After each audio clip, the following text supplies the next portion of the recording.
In the span of 72 hours, leadership changes in the UM system and at Mizzou will have reaction.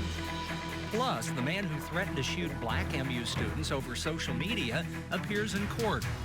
And a Target 8 investigation into the now former MU chancellor's handling of Planned Parenthood uncovers a larger issue. KOMU 8 News at 10 starts now.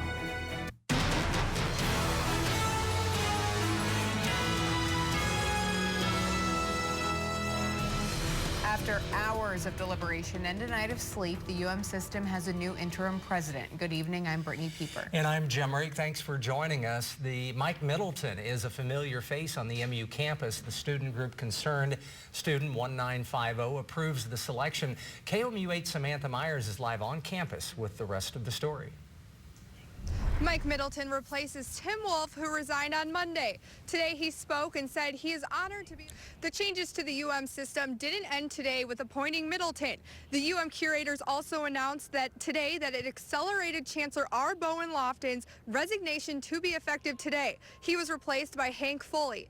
Foley was Executive Vice President for Academic Affairs, Research, and Development before being appointed interim chancellor.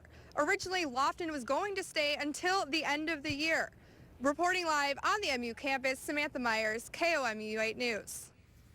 In response to Middleton's hiring, people on and around campus are giving their expectations for the new interim president. KOMU 8 spoke with people who said they have high hopes for Middleton. Understanding that things aren't going to happen quickly, but there are little things that can happen system-wide that will help to change the culture, not only on Mizzou's campus, but on other campuses as well. My first thought was he's the guy that can put this whole thing together and bring all the different parties involved, sit them down at one table and put some things in place that can get Mizzou moving in the right direction. Logston added even though Mizzou has its issues, he is happy with where the school is going. Here's more reaction to Middleton's hiring. Columbia State Senator Kurt Schaefer says Middleton has, quote, an incredibly difficult task ahead to restore leadership and trust in the MU system that has been lacking. I join all who care about our university's future in hoping he is successful. Governor Nixon says with interim leadership in place, I urge the Board of Curators to select a permanent president through a process that is thoughtful, transparent, inclusive, and efficient. Hunter Park, the man who made multiple threats on Yik Yak against MU students, will stay in jail. A judge denied bond today. Court documents showed Park had a deep interest in the recent school shooting in Oregon. The defense attorney cited Park's medical conditions as one of the reasons for requesting a $10,000 bond along with internet restrictions. He also said Park cooperated with officers at the time of the investigation. The state prosecutors opposed the request because of the severity of the threats he made. Park's next court appearance is next Wednesday, November 18th. For the past week, social media has been used as an outlet for many to spread messages in light of the recent events in MU, but not everyone has used it kindly.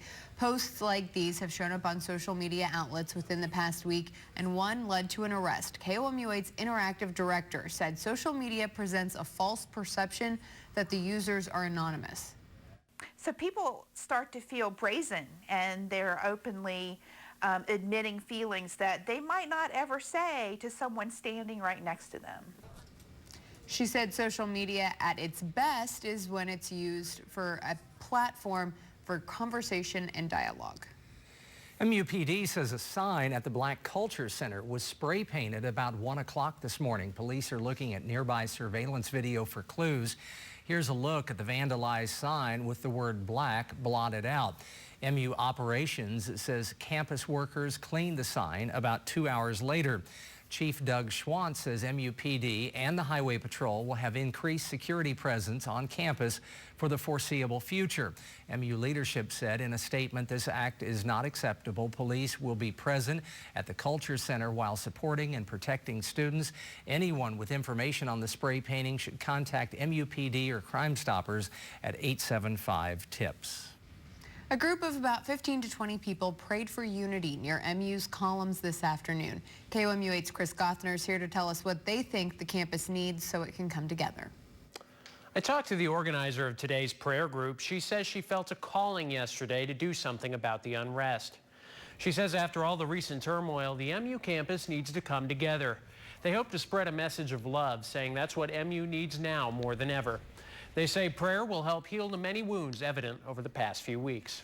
Seeing all this unrest and the hatred and the blame, it's just really unsettling, and it just makes me want to go out and spread God's love. Rich told me she isn't sure if there will be more prayer events in the coming days. She says it's up to God to decide. The Jewish student organization Chabad was at Speaker's Circle today, pushing a positive spin. They asked students to sign a pledge to do a good deed in the future and pin their pledge to a Spread Love board. One of the goals is to encourage diversity. I pledge to continue loving everyone, because sometimes it's hard to love everyone, and no matter what anyone's beliefs are, that doesn't mean you need to hate them for it. You need to respect them for them and their beliefs. The group says it faced no opposition, but collected few pledges. A windy couple of days in Columbia is now leading to colder weather, so let's check in with Kenton with a look at the next few days.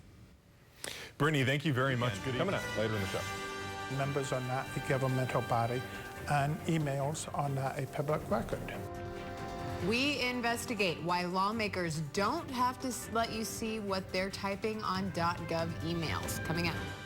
When it comes to Missouri lawmakers, what is public and what is private, especially when it comes to public resources? There's been a lot of talk recently about politicians and what's private. Target 8 Chief Investigator Jamie Gray joins us to talk about emails and access.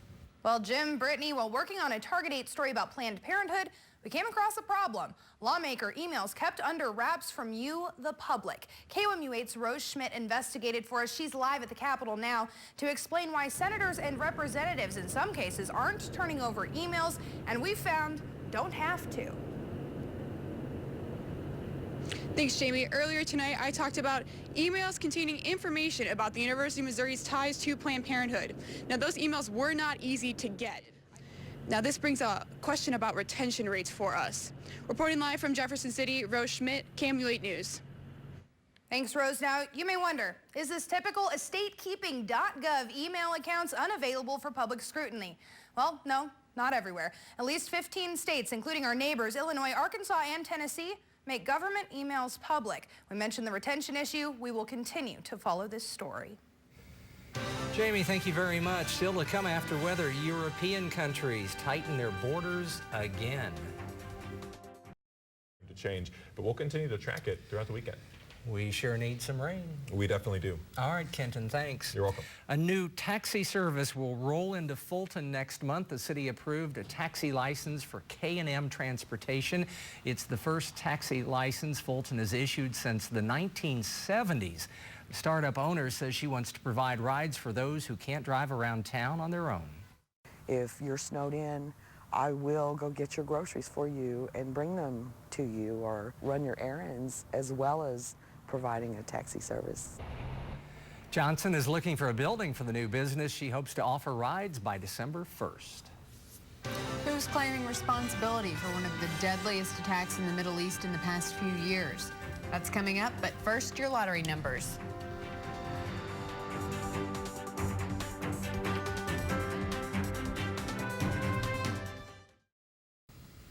Mexican police say 13 students from a teacher's college hijacked a fuel tanker and tried to fight police.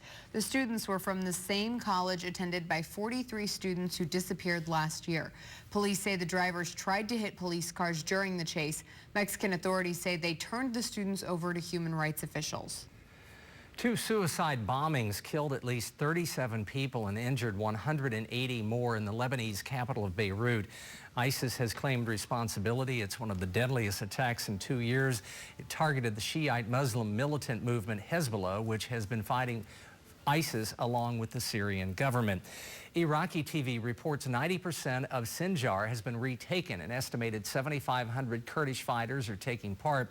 Today they launched a ground attack with support of U.S. aircraft. ISIS overran Sinjar last year, which caused thousands of residents to run. European leaders met today to try and come up with ways to prevent migrants from entering Europe. But those talks became overshadowed by word that Sweden, Germany, and Slovenia tightened their borders today. German officials say they blocked 40 migrants from entering Sweden. European leaders say they're trying their best to keep travel open between borders, which has been taxed by all the migrants. It has been a wild week in Colombia, but the Tigers still have a game to play at Arrowhead Stadium this weekend. A preview in sports.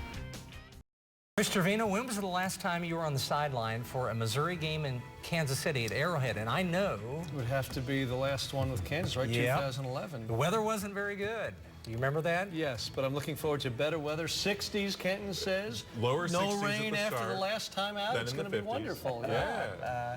That's our time. You can't dampen my outlook for nice weather Saturday night. I love it. Can't dampen.